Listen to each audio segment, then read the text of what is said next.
everybody, I'm Tom Vasel, and welcome to Look Back. Look Back is where we take a look at reviews that I did a year, 5 years, and 10 years ago. Although in this particular week, I didn't do any reviews 10 years ago. So just a year and 5 years ago. So we'll get started back last year. Last year I recorded some invention-type games. The first was Great Scott, which wasn't a very mediocre game at best.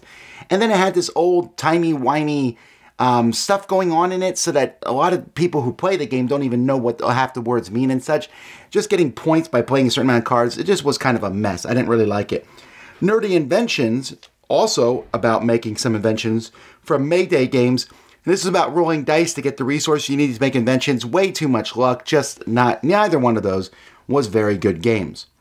Nitro Glycerol. This was a game I thought I would like a lot because it has this really cool cubes in this, and you're basically moving these cubes around trying to get them in the right order. Well, that sounds fantastic.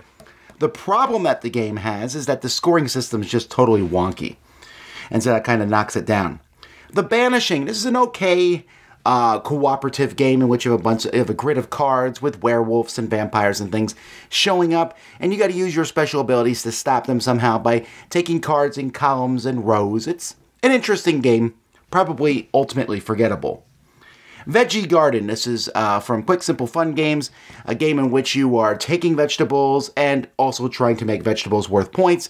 As you take them, you know, then there's fewer out there to make that worth points. It's based on that simple concept and works really well, each vegetable having a special ability.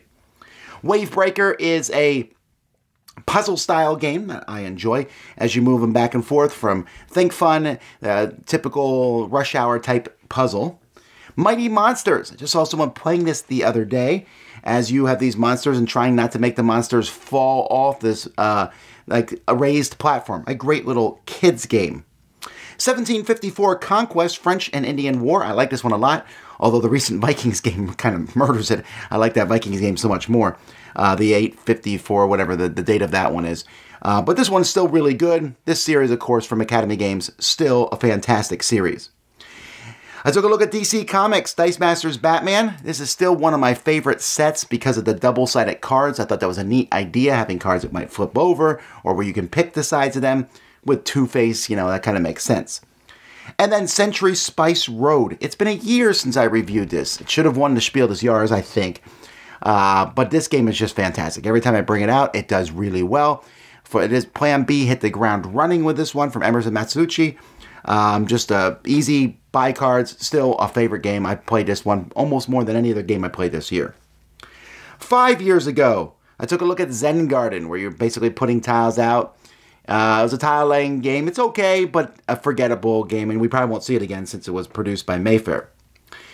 Unexploded Cow. This is a game about hiding dynamite in cows. It's kind of a gross thing, but the game itself isn't really gross. It's more of a silly game from cheap-ass games.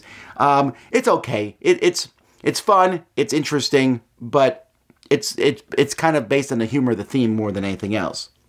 Catching Fire. This is a Hunger Games style game, which was sold at like Barnes & Nobles and other stores like that, it was really neat. It's actually a pretty good game, hampered by fairly bad quality, and that's kind of, otherwise I think it might be higher.